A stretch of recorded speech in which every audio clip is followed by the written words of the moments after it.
Hello students, chemistry class 11th online class में फिर से आज हमारा जो चैप्टर था एटॉमिक स्ट्रक्चर, तो उसके अंतर्गत कुछ टॉपिक है हमारा जो कि इम्पॉर्टेंट है, पूछा जाता है, रेयर केसेस है इसके, जैसा कि स्पेक्ट्रम के प्रकार, इनकी क्रियाविधि। तो अब स्पेक्ट्रम के बारे में हम परिभाषित करेंगे, आपको बताएंगे फिगर के माध्यम से, डिजिटल या अट्रैक्टिव वीडियो बना करके आपको प्रोवाइड किया जा रहा है, जिसको कि कंसंट्रेट करके ही स्टडी करना है और वीडियो फुल देखनी है, स्किप नहीं करनी है, क्योंकि कुछ परिभाषा ऐसी हैं जो मैंने रिटन पे नहीं दी हैं, केवल अंडरस्टैंडिंग पावर पे दी है। तो चलिए आज देखते हैं वीडियो।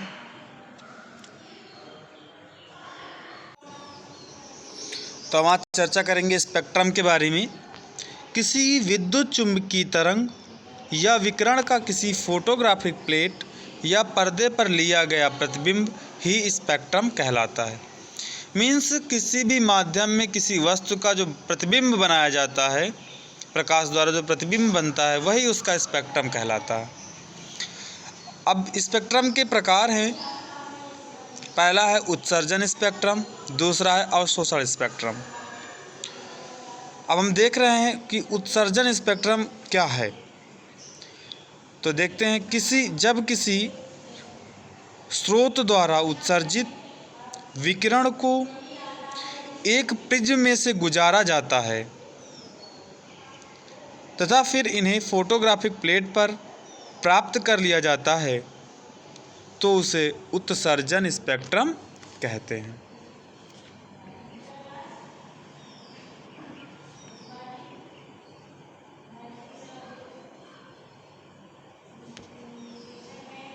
अब ये भी टू टाइप्स के होते हैं, दो प्रकार के होते हैं। पहला है सतत और दूसरा है रेखीय।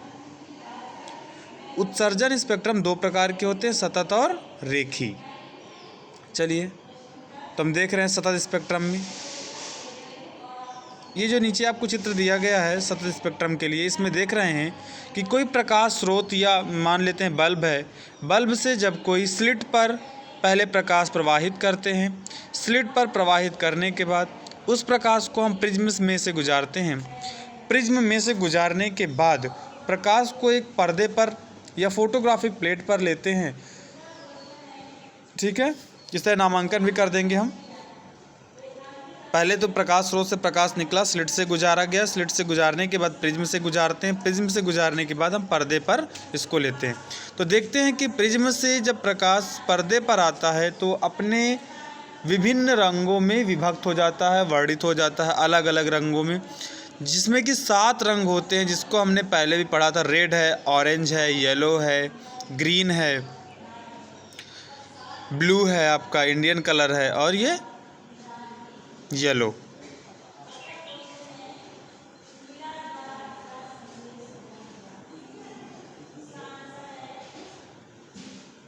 तो आप इसको फिगर को अपनी नोट्स में ऐड कर सकते हैं, बना सकते हैं। तो सतत स्पेक्ट्रम मीन्स जब कुछ ऐसी कंडीशन हो जब प्रकाश जो है स्लिट से गुजार करके, प्रिज्म से गुजार करके एक पर्दे पे सतत रूप से प्राप्त होते हैं, तो ये हमें क्या कहलाते हैं? सतत स्पेक्ट्रम कहलाते हैं। इसको हिंदी में हम बैंजानी हपी नाला भी बोल सकते हैं, बैंगनी, ठीक है, जो कि विरंजल है, वायलेट कलर जो वी से नीचे डिनोट किया गया है।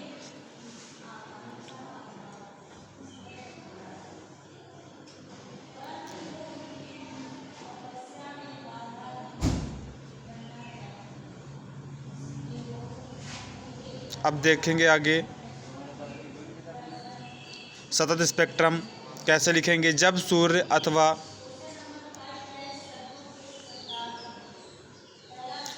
अथवा जले हुए बल्ब या गर्म चमकते हुए वस्तु से प्राप्त श्वेत प्रकाश स्लिट में से गुजारने के बाद किसी कांच के प्रिज्म में से गुजारा जाता है, तो यह देखा जाता है कि यह श्वेत प्रकाश 7 रंगों में विभक्त हो जाता है। ये सभी रंग एक दूसरे सतत रूप से जुड़े रहते हैं। इस प्रकार के स्पेक्ट्रम को सतत स्पेक्ट्रम कहते हैं।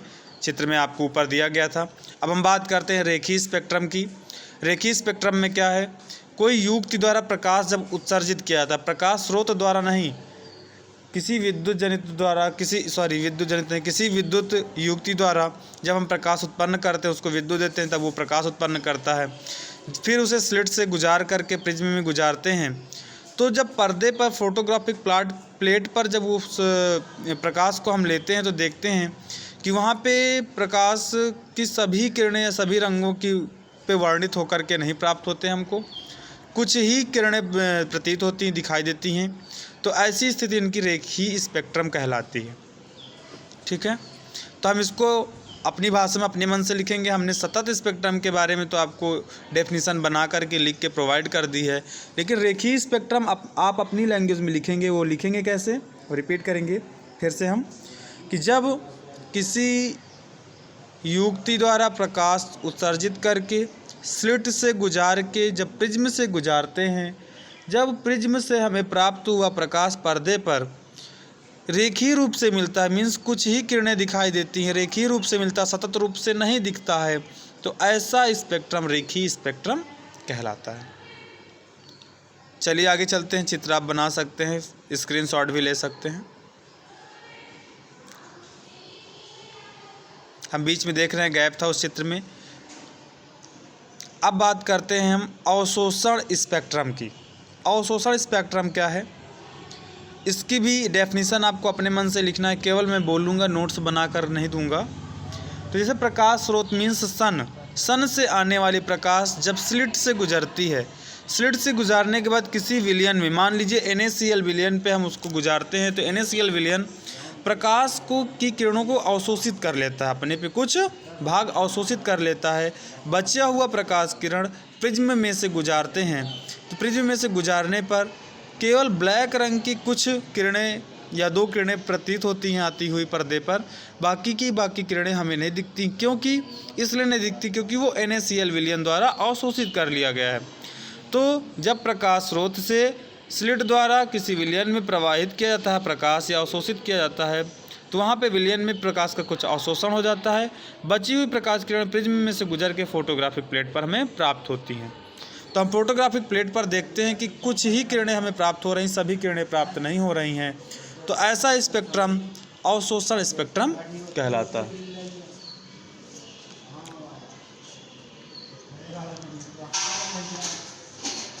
तो ये सारे डेफिनेशंस हेडिंग वाइज डाल करके आपको फिगर बना करके अपने नोट्स में कंप्लीट करना है।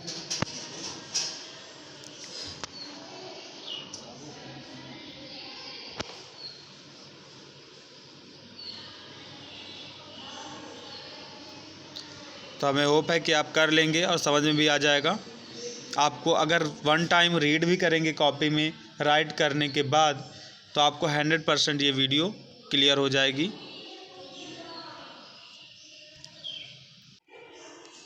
तो ये वीडियो कंप्लीट हो गई है। बहुत ही अच्छे से neat and clean hand writing से और पूरी लगन के साथ आप ऑनलाइन क्लास में सहयोग देते रहेंगे। आप लोगों से यही निरंतर अपेक्षा है हम लोगों की। Okay, thank you.